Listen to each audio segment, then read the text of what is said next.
Ladies and gentlemen, 147th day of the Russian invasion and the 9th year of the war of Russian Federation against Ukraine. I'm Evgeny Shevchenko, and on behalf of Media Center and Ukrinform, I would like to welcome all of the journalists who are telling the whole world about our fight for freedom. And our current guest is Tymofii Mylovanov, the president of the Kyiv School of Economics, the Minister of Economic Development in the years 2019-2020, and now the advisor to the Chief of Staff of the President's office.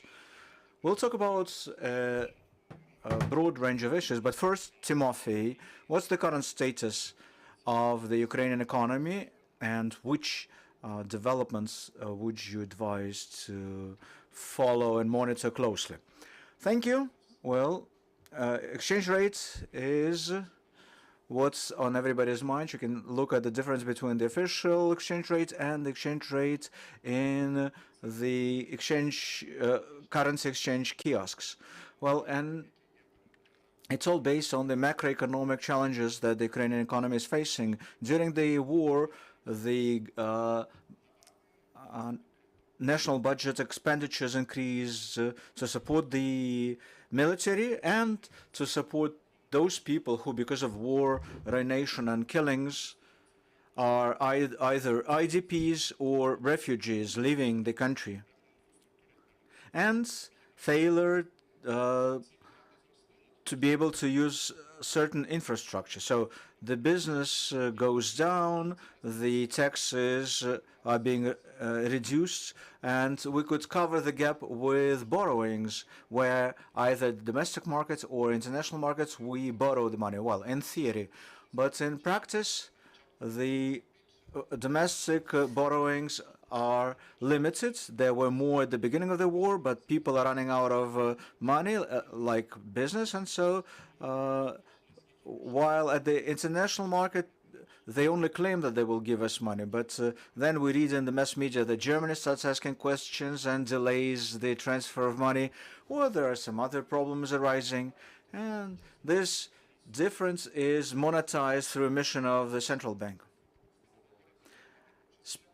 Plainly speaking, printing money. Well, not physically printing money, but the National Bank of Ukraine buys out the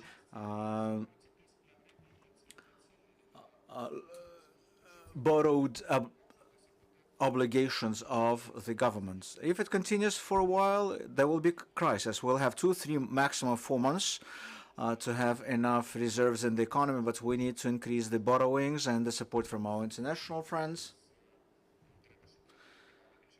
They need to start increasing the funding and be more careful how we spend money inside the country. Yesterday, we read in the news that the Ukrainian government offers a 2-year moratorium to pay our debts. Well, this is a symptom that we need external funding. According to certain forecasts, this year the GDP reduction optimistically will be 35%, but I heard figures 40, 35, and even 50%. Well, are there any recommendations at all what you can do under such circumstances? Dramatic to say the least. Well, it's all about whether we're talking about the company or an individual. If you are a military and are at the front lines, well, then the economy would not be your top priority, which is true for the whole frontline region. There is no market economy there to speak of, but in the rear, the economy exists.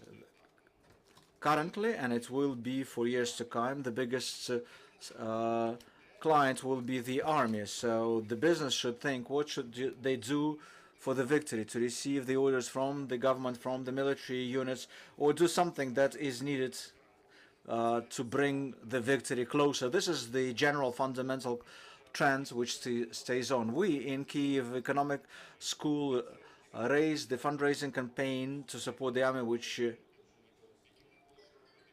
demonstrated that some people who had nothing to do when the war started, well, they have something to do now, which is important. If you're an employee in a company or you've been fired or laid off, well, the situation is different. But anyway, According to the poll survey, up to 35% of people lost their jobs. So being employed is important. So I would be more proactive uh, in company to become valuable for your employer and discuss how your salary will depend on the fluctuations of the exchange rate so that you will have some understanding of the future. If you have any savings in hryvnia, well, then I will take care of efficiently spending them or saving them. Well, this is a separate long discussion. As to the drop in the GDP, all those figures, 35%, that's the preliminary forecast of IMF, and 45% that's from the World Bank. Well, for a certain extent, they take it from the sky. There are no real data about the wartime economy in Ukraine. Probably by the end of this calendar year, the State Statistics Committee will have some data. But currently, we have only forecasts. We take other countries like Afghanistan, Syria, or Gaza sector, where they had similar similarity in the eyes of their forecasters. And they say, well, there were 68% of gas services in 2014, which means that in Ukraine they will lose 5 million workplaces. Well, but in Kyiv, in Ukraine, the economy didn't drop like in Syria, Iraq, or the Gaza sector. Well, of course, there will be challenges with exportation, with agriculture, and with domestic market services, which dropped a lot from mass media to coffee shops and restaurants. The whole service industry dropped, and the most famous brands do survive, but even they will have to simplify their offers to make their services or products more accessible. Everybody will have to transform. People or businesses, if they want to survive and have a job, they will have to transform themselves. Оксана Поліщук, Укрінформ. Moving to wartime economy track, what does it mean? Thank you. Some people believe that it was like it was in the movie. Everybody works for the benefits of the front lines. Like recently, Victory Spots, in the interview to Ukrainian Pravda, she said that people sit in the coffee houses during war, but if coffee houses are not working in Kyiv, there will be no taxes paid to buy the ammunition with, because the financial support that is given could not be used to procure guns. That's why our economy needs to work. For us, for Ukraine, the wartime track economy means strong economy in the rear that pays taxes. And that's what I'm saying. We need to support businesses. But often enough, they ask me to make a payment not to the self-employed business's account, but directly to a bank card. Like they ask me, can you pay directly to our card? So not even paying 5% as a single taxpayer. 5%, even 10% is what we can share for the needs of the army. I'm not talking about 30%, but zero is definitely incorrect. It's important for our economy to operate and be as strong as possible so that the money we earn will pay people their salaries and pay taxes, because that's where the weapons are paid for. So for us, that's frontline and strong economy. Well, to what extent it's possible, of course. Back to the issue of financial system and exchange rates. Right now we have exchange rate, a fixed one and market rate. So we're talking about some transition option. Which option the presidential office supports? Having the fixed rate and gradually increase it, or switch to market mechanisms altogether. I have no right to comment the position of the president's office now, because it might impact the markets. When I was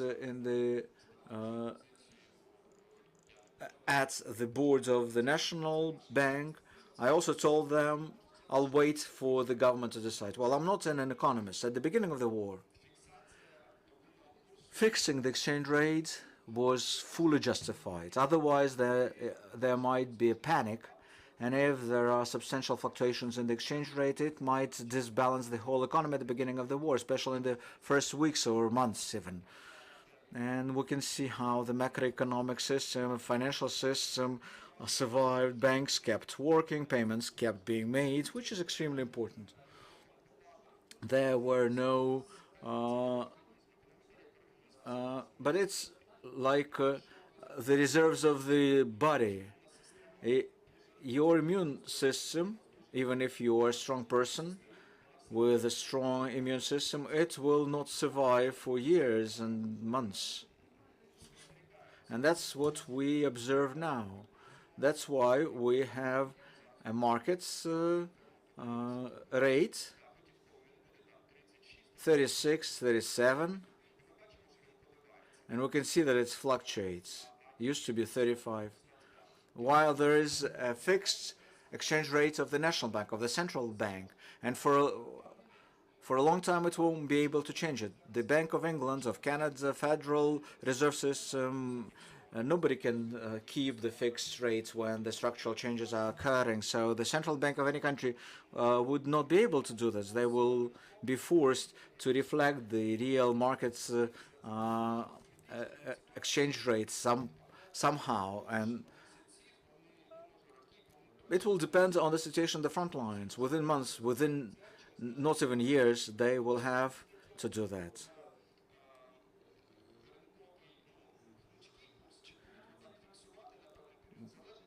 Will they fix it or have a flexible rate? It will depend on how viable are the markets. If the markets are strong, it will be flexible. If not, there will be regulatory intrusions.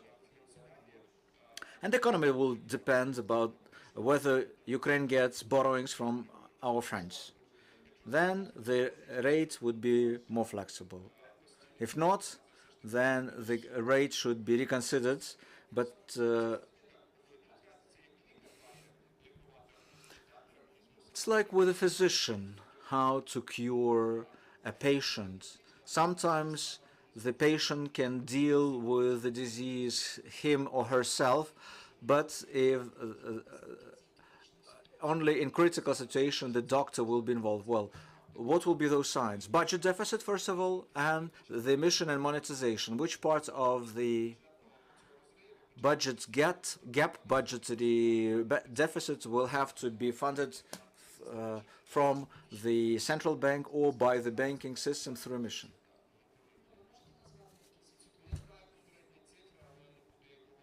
Can you share those figures with us? No, I cannot. It's private information. 105 billion, more actually. There is public information at the Ministry of Finance website. The National Bank, you will see there, funds more than the half of the budget deficit in that period of time. If not the half, at least the biggest share. We have another question.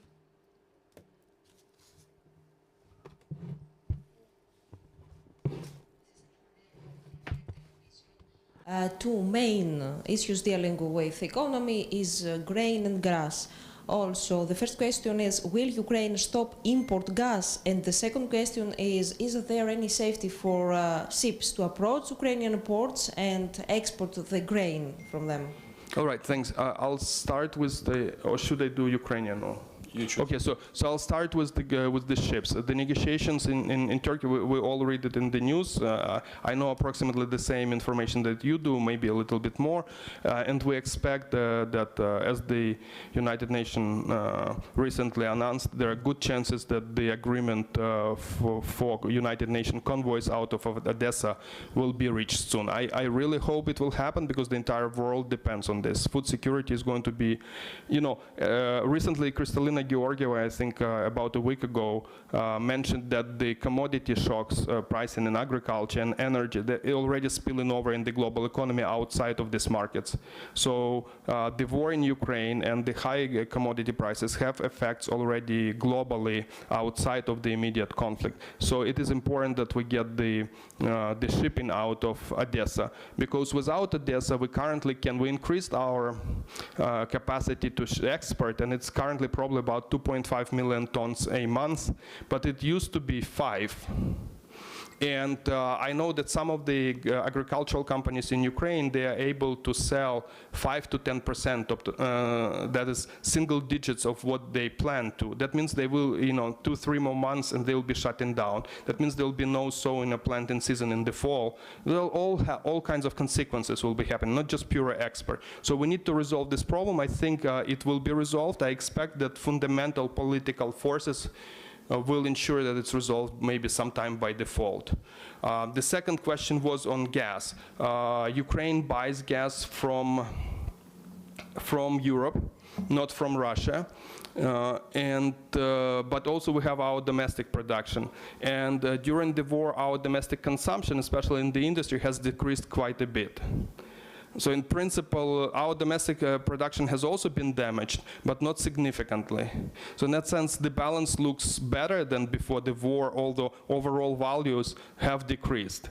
And it's unfortunate that the consumption has decreased because the industry is being damaged. So we think we will be okay, but the government has set up a task force this month working on ensuring that we pass through the season. But of course, let's say we have gas, then you can attack gas transformation system or pipelines. So you need electricity. If you diversify to electricity, you can in principle attack or send missiles into the electricity. So I think the solution here, you have to be very diversified and very mobile and very localized in this. That's important. And just one word on the ports. From what we see in the news, the only ports that we can use right now are the fresh water river ports at the Danube, and we cannot use the seaports as of the moment currently. Right, so the Danube ports allow to export. We have increased some of the capacity to export through Danube ports by 500,000 tons, and it's probably at 1.5. Another million is through the railroad. But that's not close to be enough, bring it back to 5 million that were. We also will see substitution in the future behavior of the agricultural companies. They will stop planting, so they will move into sunflower and heavy oil, into oil-intense grains, because that means higher price per ton.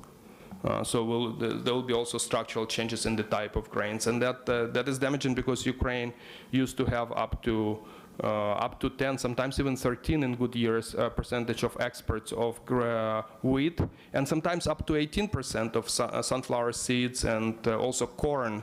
So corn might, the agricultural companies will start planting less corn, and maybe, they'll be switching into sunflower, I think, and other oil type of grains. Ще запитання в залі? Прошу. Продовжуємо. Let's move on with this. And speaking about the recovery of the Ukrainian economy after the war, and we hope that it will happen soon enough. What is the amount for recovery? 750 billion, right?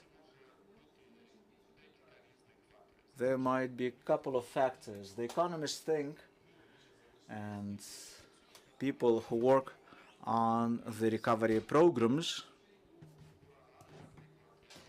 like hurricanes in the US or wars in Syria, there's 3 figures. The first one, direct losses. Direct losses, this building disappeared, how much it will cost to rebuild it. Right now it's about $100 billion, sorry. Next are what is called needs, what needs to be reconstructed. Like, if this building is ruined and damaged, and it's old, well, we will rebuild it with new modern technologies. It will be green, it will be energy efficient. So these type of costs, $165 billion. So if we rebuild everything and using new technologies, that's $165. There is the evaluation of how we need to survive the winter. That's between 17 to 65 billion dollars, depending whether we calculate the needs of the army as well. And then 750 billion dollars. That's the figure for 10 years. If we want to rebuild modern economy. That's 75 billion investments a year, and most of them will go into the energy sector, and the largest portion will go into the logistics, and the third largest will go into the construction, housing, clinics, universities, schools.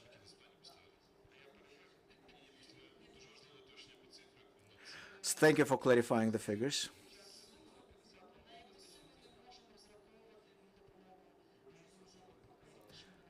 What can we expect from our international partners in this regard? And as a follow-up to this question, we'd like to get a feedback from you on the Lugano conference. We have claimed quite ambitious goals, but what we heard from our Western and international partners and financial organizations, does it inspire you? Well, we talked about 750 billion, what we want to invest into our economy within the next 10 years. 1/3 might be private funds. That's quite an ambitious figure, and that's a dream. And if we can do it, then truly Ukraine will be a developed economic nation. But now we also claim that only to support the macroeconomic stability, we need 20 to 30 billion dollars, additional 20 to 30 billion army needs.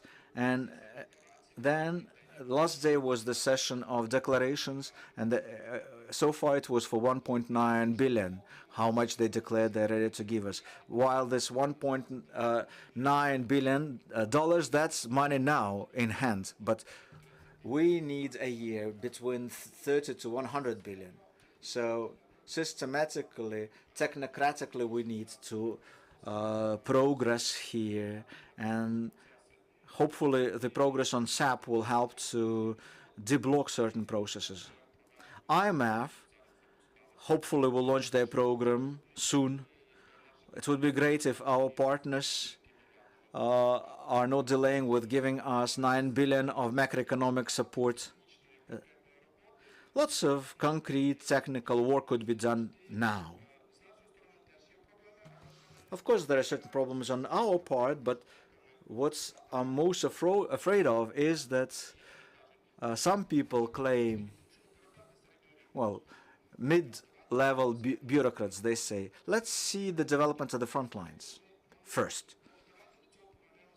Or they say, let's come back to this come fall. So they live in a different world. Each day they kill people here and we lose territories, and they think that, oh, I'm not criticizing anyone here. I'm just sharing with you what impressions I had while talking to people. I talk to a person from a top financial institution, and that person tells me, well, it's a vacation time now, and we will not be able to prepare the program. It's possible in September. How many people will die by September, you know? And Switzerland gave us 100 million francs. Or euros, well. But in Lugano, an apartment costs 1 to 2 million, so they gave us 50 apartments. So they gave us one building, and we have dozens of thousands ruined. So they just don't understand the scale of this war. For them, it all looks abstract and distant. Not to all of them, but to a lot of them. Any further questions, please?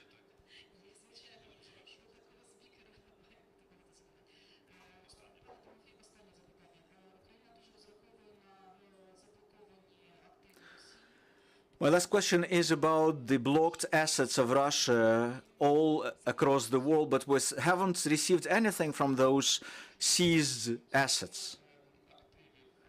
The amount of blocked assets reach 540, even $550 billion, huge amount indeed, incomparable with 750 billion, well, looking forward into 10 years, there will be political pressure to confiscate those funds, because how an average European politician thinks, taking a dollar or euro of his taxpayers' money, and he needs to explain why he gives it to Ukraine and not invest into local school. So there's always opposition and other people who try to run the hype here, plus Russian propaganda, of course, to boot. So it's easier to take a Russian dollar and say, Russians started it, and I give it to them. And their domestic political market supports this. But practically speaking, it's very difficult to achieve because you need to justify it politically, pass the law, and then in the courts. And of course, Russia will litigate. So a lot would depend on the political will of the politicians. Canada showed that it's possible by passing their decision, while the US and the EU require clear evidence what's being ruined and demolished and destroyed in Ukraine, not to lose in the courts. Because there were examples like this. There was a compensation commission between Kuwait and Iraq of the first Iraqi war, so under the United Nations, if I'm not mistaken. So we need to argument everything very clearly, and our partners need to demonstrate a political will. Well, then that's it. Tymofii Mylovanov, the president of the Kyiv Economic School and the advisor on the economic issues of the Chief of Staff of the Office of the President. Please follow